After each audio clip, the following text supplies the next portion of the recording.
8 বছরের শিশু আসিয়াকে ধর্ষণের পর কিন্তু সারা বাংলাদেশ উত্তাল হয়ে গেছে এই ধর্ষণের বিরুদ্ধে। আমি এখন আছি বাংলাদেশ কৃষি বিশ্ববিদ্যালয়ে। এখানে কিন্তু সাধারণ শিক্ষার্থীরা জমায়েত হয়ে বিক্ষোভ মিছিল করছে। আপনারা নিশ্চয়ই দেখতে পাচ্ছেন যে এখানে যে সাধারণ শিক্ষার্থী আছেন সব দলমত নির্বিশেষে কিন্তু তারা আজকে সন্ধ্যা 7টায় কিন্তু যে জব্বারের মোড় বিশ্ববিদ্যালয়ের ক্যাম্পাসের জব্বারের মোড় সেই জব্বারের মোড়ে কিন্তু তারা জড়ো হয়েছে এবং বিভিন্ন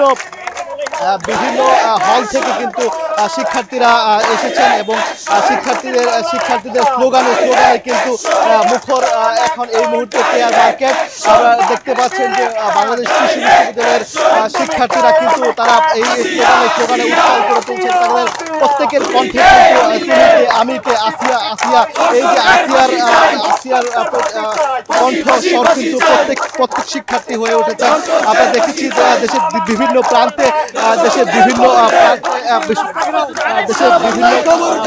কিন্তু সাধারণ মানুষ শিক্ষার্থীরা সব ধরনের মানুষ কিন্তু এই ধর্ষকদের সর্বোচ্চ শাস্তির দাবিতে কিন্তু রাস্তায় নেমেছেন। সেই ধারাবাহিকতায় বাংলাদেশ কৃষি বিশ্ববিদ্যালয়ের শিক্ষার্থীরাও কিন্তু আমরা দেখতে পাচ্ছেন যে এই যে এনিমেল হাজবেন্ড্রি যে ফ্যাকাল্টির সামনে অর্থাৎ কেয়ার মার্কেটের সামনে কিন্তু যে শিক্ষার্থীরা কিন্তু এখানে জড়ো হয়েছে এবং মূলত তারা জব্বারের মোড় থেকে জড়ো হয়ে বিক্ষোভ মিছিল নিয়ে কিন্তু তারা এই কেয়ার মার্কেটের সামনে এসেছেন এবং এখানে কিন্তু ছাত্র ছাত্রী ধর্ম বর্ণ এবং সব দল কিন্তু মিলেমিশে একাকার হয়ে আজকে এই যে ধর্ষকের বিরুদ্ধে তাদের কণ্ঠ কিন্তু আছে এই কণ্ঠ ছাড়ছেন। এবং আপনারা নিশ্চয়ই দেখতে পাচ্ছেন যে দেশব্যাপী নারী নির্যাতন ও ধর্ষণ প্রতিরোধ এবং ধর্ষকদের সর্বোচ্চ শাস্তি নিশ্চিতে এই বিক্ষোভ মিছিলটি তারা করছেন এবং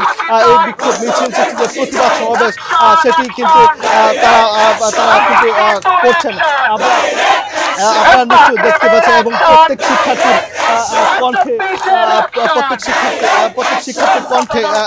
কণ্ঠে কিন্তু যে ধর্ষকের বিরুদ্ধে যে স্লোগান সেটি স্লোগানটা কথা বলতে চাই। আসলে এই যে ধর্ষণের বিরুদ্ধে যে কণ্ঠ আপনাদের উত্তাল হয়ে উঠেছে প্রত্যেকটি ক্যাম্পাস, আসলে আপনাদের ভাষ্যটা কি? এখনো পর্যন্ত আপনারা তো জানেন বিগত 2 মাস ধরে যা ঘটনাগুলো চলছে, এখনো পর্যন্ত একটা ধর্ষককে ধরেছে বা তার বিচার হয়েছে এরকম কোনো ঘটনা আমরা শুনতে পাই নাই। তো আজকে আসিয়ার যে ঘটনাটা ঘটলো সেটা তো সারা বাংলাদেশকে নাড়া দিয়েছে। যে গণঅভ্যুত্থানের পর আমরা ইন্টারিম সরকারকে বসিয়েছিলাম, তারা তো অন্তত এই আন্দোলনের স্টেক হোল্ডার যারা সামনের সারিতে ছিল নারীরা, তাদের নিরাপত্তা দিতে ব্যর্থ হচ্ছে। তো সেই জন্যই আমরা দাঁড়িয়েছি এখানে আজকে, এবং যতক্ষণ পর্যন্ত দর্শকদের শাস্তি না হবে আমরা রাজপথ ছাড়বো না। তারা যে বিষয়টি বলছিলেন যে আসলে ধর্ষকদের সর্বোচ্চ শাস্তি নিশ্চিত করতে হবে এবং নারী পুরুষ এবং ছাত্র ছাত্রী সব দলমত নির্বিশেষে কিন্তু এখানে এসে মিলিত হয়েছেন এবং তাদের কণ্ঠে একটাই দাবি, সেটি হচ্ছে যে ধর্ষকের সর্বোচ্চ শাস্তি নিশ্চিত করা এবং সেটা দ্রুততম সময়ে। আমি আরেকজনের সাথে একটু কথা বলতে চাই। আসলে আপনারা যে দাঁড়িয়ে আছেন, আসলে আপনাদের দাবি কি? মূলত আমাদের দাবি যেন এই দেশের কোনো প্রতিটা নারী যেন সুরক্ষিত থাকে। আমরা যেন মাথা উঁচু করে প্রতিটা এলাকায় যেমনভাবে ছেলেরা ঘোরাফেরা করে আমরা করতে পারি, এমনকি আমরা আমাদের যে মৌলিক অধিকারটুকু ওটার মধ্যে আমরা যেন স্বাধীনভাবে চলাফেরা করতে পারি এবং হচ্ছে এই যত ধরনের নারী যত নারী আছে যারা ধর্ষণের শিকার হচ্ছে তাদের আমরা সুষ্ঠু বিচার করছি। তারা বলছেন যে তারা আসলে যে তাদের যে অধিকার, সেই অধিকার নিয়ে আসলে মাথা উঁচু করে যেন তারা আসলে চলতে পারেন এবং বাংলাদেশের মাটিতে আর যেন আসিয়ার মতো ঘটনা আরও একটি না ঘটে এবং প্রত্যেক ধর্ষকের যেন সর্বোচ্চ শাস্তি নিশ্চিত করা হয় এবং সেটা স্বল্প সময়ে। এবং তারা যেটি বলছেন, শিক্ষার্থীরা যেটি বলছেন যে বিগত সময়ে বিগত শাসনামলে যে দলীয় প্রভাব খাটিয়ে যে আসলে যারা এই ধরনের অপরাধ করেছে সেই সব অপরাধ করেও যারা পার পেয়েছে এবং বিচারহীনতার যে সংস্কৃতি তৈরি হয়েছে সেই বিচারহীনতার সংস্কৃতির কারণেই কিন্তু এই ধরনের ঘটনা কিন্তু ঘটেছে এবং ঘটনার পুনরাবৃত্তি কিন্তু ঘটেছে। আপনারা তারা বলছেন যে এই ধরনের এই বর্তমান ছাত্রদের আন্দোলনের পর যে ছাত্রদের ম্যান্ডেট নিয়ে গড়ে ওঠা যে সরকার, এই সরকার তাদের ভাষা শুনবেন এবং তাদের কথা শুনবেন এবং তারা যে দাবি জানিয়েছেন এই দাবি যেন সরকার দ্রুত মেনে নেয় এবং এই যে ধর্ষকের যে সর্বোচ্চ শাস্তি সেটির জন্য নিশ্চিত হয় এবং স্বল্প সময়ে যেন সেই শাস্তি আসলে নিশ্চিত করে সরকার, সেই দাবিটি কিন্তু তারা তুলছেন।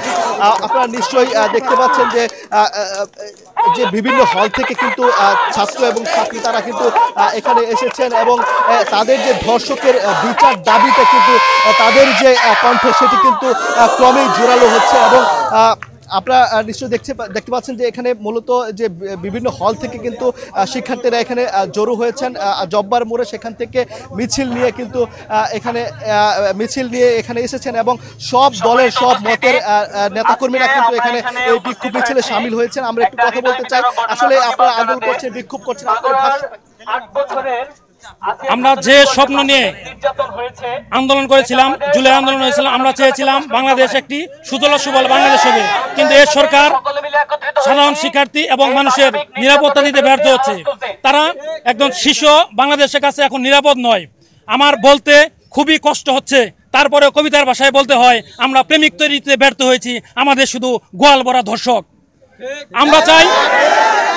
আমরা চাই সমস্ত শিক্ষার্থীদের, সমস্ত সাধারণ মানুষের অধিকার, আমরা চাই সকলে ভালোভাবে যেন বাঁচতে পারে, সকল দর্শকদের আমরা বিচার চাচ্ছি। তারা যেটি বলছেন যে এই ধর্ষকদের সর্বোচ্চ শাস্তি নিশ্চিত তারা করবেন এবং সেই দাবি সেটি পূরণ করতে হবে এবং তাদের ফাঁসি নিশ্চিত করতে হবে স্বল্প সময়ে এবং তারা যেটি বলছেন যে এই ধর্ষকদের সর্বোচ্চ শাস্তি যদি নিশ্চিত করা যায় তাহলে বাংলাদেশ যে শিশুদের জন্য, নারীদের জন্য যে সহিংস হয়ে উঠেছে সেটি কিন্তু ক্রমে নিরাপদ হয়ে উঠবে এবং এই জন্য বিচারহীনতার যে সংস্কৃতি সেটি থেকে বেরিয়ে এসে বিচারের আওতায় আনতে হবে, সেই সব ধর্ষকদের সর্বোচ্চ শাস্তি নিশ্চিত করতে হবে। তো এই ছিল বাংলাদেশ কৃষি বিশ্ববিদ্যালয় থেকে যে ধর্ষক বিরোধী বিক্ষোভ এবং সমাবেশ, সেই সর্বশেষ।